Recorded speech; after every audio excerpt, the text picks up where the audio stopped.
Hi, I'm Coach Corey Wayne. This is my video coaching newsletter. And today's topic is one of my favorite topics to talk about, which is money. And so the topic of this video is, what is money really? There's two main things that money is used for. Number one, it's a medium of exchange. And number two, it's a store of value. In other words, think about it.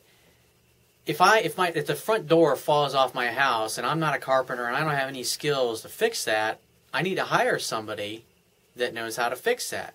Now this guy comes over, fixes my door. He's going to want to go to like the Home Depot or an Ace Hardware somewhere and buy a door and buy materials. And so he's got to use something as a medium of exchange to basically use money to pay for that door.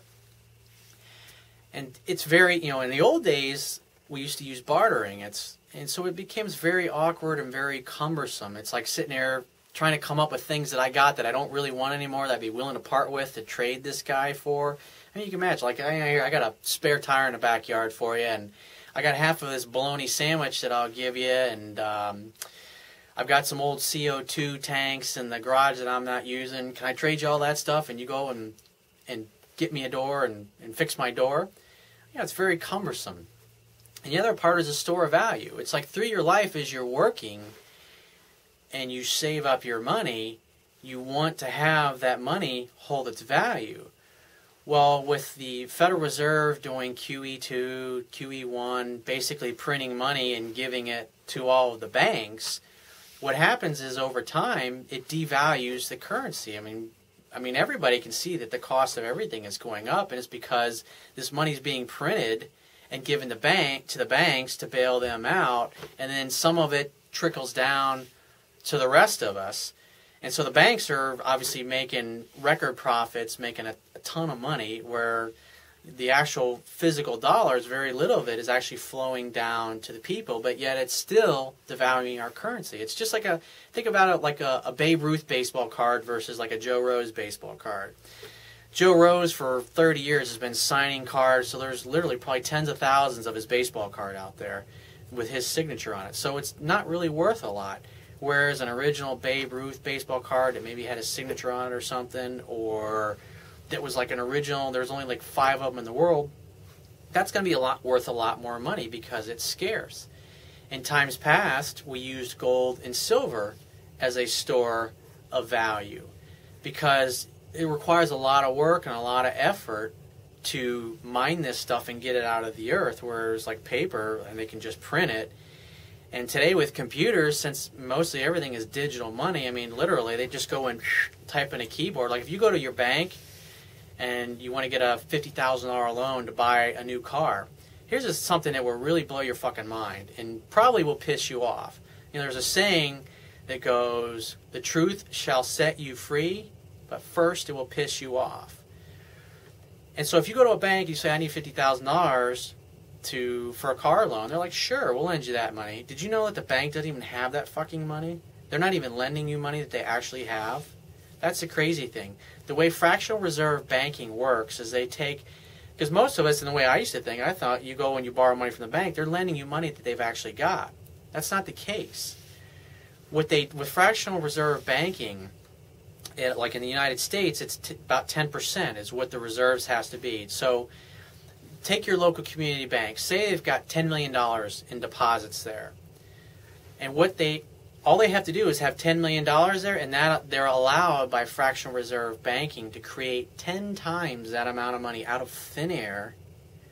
Meaning when you go and you get your car loan, they're not going to lend you $50,000 that they have.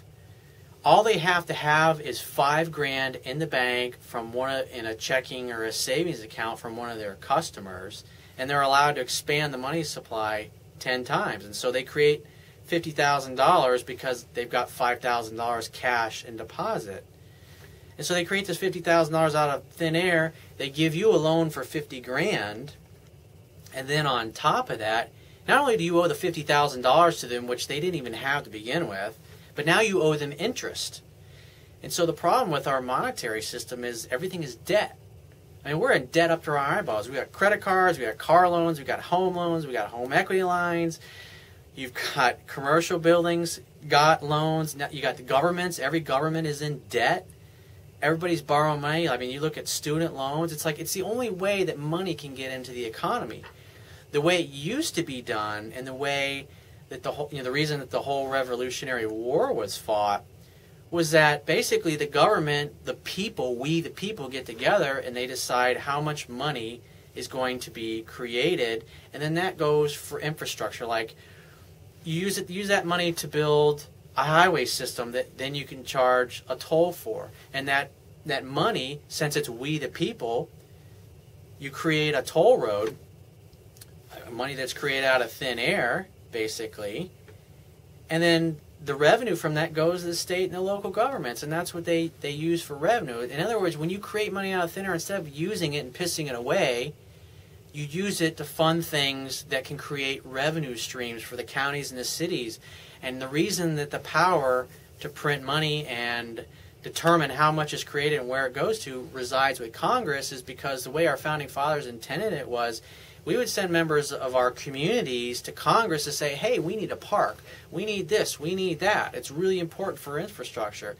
So they'd get together, everybody across the nation would vote on it, and then money would be created and it would be given and it would be spent into the local economy. It would pay local construction workers to build these things. Or like a football stadium. We're going to have a nice football stadium. I mean, think about it. It's we the people. It's our money. And so the problem that the system that we have now is that people aren't using gold and silver for a store of value and say, well, wow, they're going up in value. It's like, no, what actually is happening is the dollar is actually losing value. Because what happens now, the only way the money supply can expand is through debt. In other words, when the government borrows $100 billion, what's happening is they're borrowing the money from the Federal Reserve. The Federal Reserve says, oh, you need $100 billion?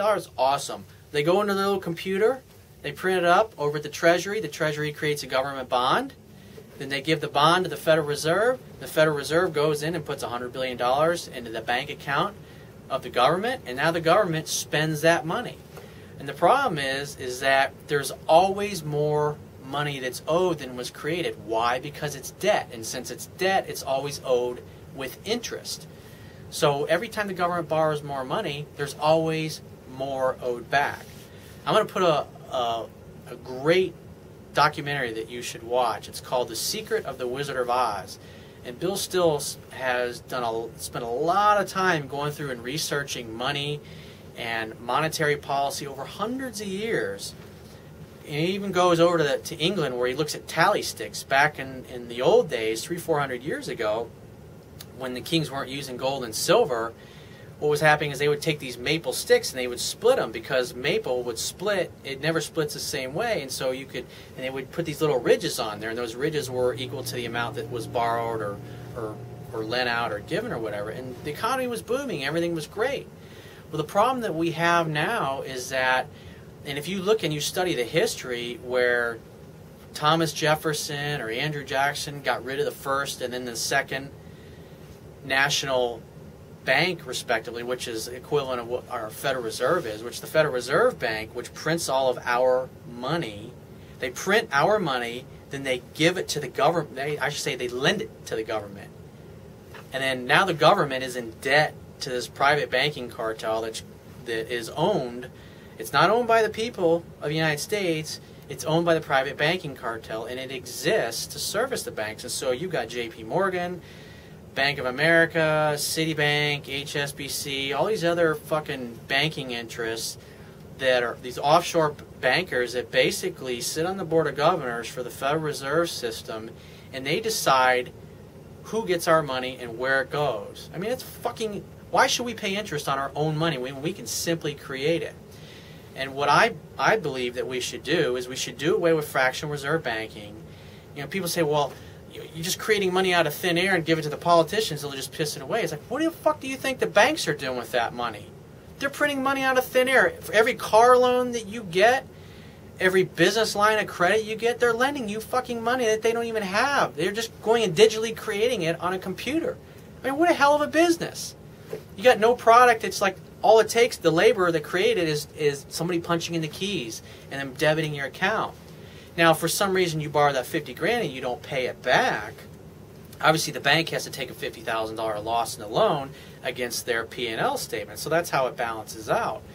But if you pay that back, not only are you going to pay them $50,000, which they never had to begin with, but you're going to pay them all this interest on top of it. So you may pay $10,000, $15,000 just in interest when you keep a car loan. I mean, I was in the mortgage business, so I know what the hell I'm talking about. My company and my partners and all of our employees, we originated hundreds of millions of dollars over the years that we were in business in loans. And a lot of, I'd say probably 95% of it was subprime loans. And these were good loans. They weren't all stated income or what was commonly called the liar's loans. They were actually a very good product, but unfortunately it got totally abused because of the greed of Wall Street. I mean, think about it. It's like you look at the people that sit in our government, whether they're in Congress or the Treasury or the Federal Reserve or Goldman Sachs, it's all the same fucking jerk-offs. These guys go from government to Goldman Sachs, back to J.P. Morgan, back into the government. I mean, look at Larry Summers, the brilliant Larry Summers. Like, if this guy was so fucking brilliant, why hasn't he turned the economy around? Because most of these guys don't know what they're fucking doing. I'm going to read you a quote from one of our founding fathers here. And he says, "All of the perplexities, confusion, and distress in America arises not from the defects of the Constitution or Confederation, not from want of honor or virtue, so much as from downright ignorance of the nature of coin, credit, and circulation." That was from John Adams. He was one of the founding fathers of the American Constitution. And that's the fucking problem over the past several hundred years, because most people didn't understand the financial system. They didn't understand how money was created. They didn't understand the nature of debt. They didn't understand the nature of circulation. Basically, you've got a private banking cartel that, in essence, has conquered the fucking world. When you look at it through the IMF and the World Bank and how these guys, I mean, look at Greece. You look at people who are protesting and rioting in the streets. Why? Because the IMF goes and, well, I guess you can't get any loans from anywhere else, so I know you were just paying 3 or 4%, but since we're not such nice, swell fucking guys, we're going to give you a loan for 5 or 6%. And by the way, we're going to require you to sell off all of your assets if you default. And so, obviously, they make these loans with these fucking politicians that don't know their asshole from a hole in the ground. And then, so what happens now? Of course, they defaulted, and now the IMF is going, well, you're going to have to sell your power plants, your water treatment, you're going to have to sell the subway, you're going to have to sell the trains, the buses, you're going to have to sell the Acropolis. And so all these fucking assholes are over there with the, what is it, the Chamber of Commerce, I think it is. What was his name? Forbes was over there. They're like, hey, this is the greatest opportunity in history. It's like all these assets are going to be sold for pennies on the dollar. And so what's happening is the banks are imposing austerity measures on the people. And so, in other words, the people's taxes are going up and government benefits, the amount of money the government is spending, is going down. And we're in a debt deflation. If all you have to do is look at the numbers, which they're out there. I mean, you can look at the Federal Reserve or any of the banks. You can see we're in a debt deflation. I mean, the banks aren't lending money, so that money supply is no longer getting in the economy. So what's happening is the physical amount of physical dollars and digital dollars is being extracted from the people. It's like, you know, plenty of people. Are your friends doing well? Are a lot of your friends doing? I mean, everybody knows somebody that's really hurting, and things ain't gotten better. As a matter of fact, they're going to continue to get worse. Why? It's very simple. Money is being extracted, and assets of the people are being stripped out and sold off to all their asshole buddies that they went to Harvard, fucking Princeton, Yale, Cambridge, Oxford University, all these fucking Ivy League schools. I mean, I could go on all day about this stuff, but there's enough nuggets in here. I'm going to put enough links in this page that it's going to open up a can of worms for you. And I'm going to do obviously some further videos series on this in the future. But that's a lot to think about. It's a lot to take in. So I'll talk to you soon.